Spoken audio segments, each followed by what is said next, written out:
Hello and welcome back to Nexodus Tutorials. Now that you have a better idea of how the new floor plans work, let's dive into the Contracts tab.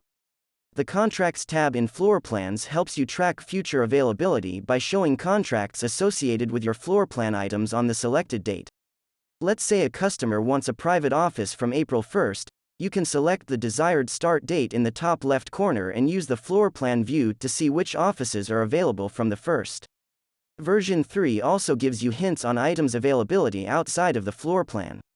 If you assign a floor plan item to a contract from a customer's account, each item's availability is listed in color-coded.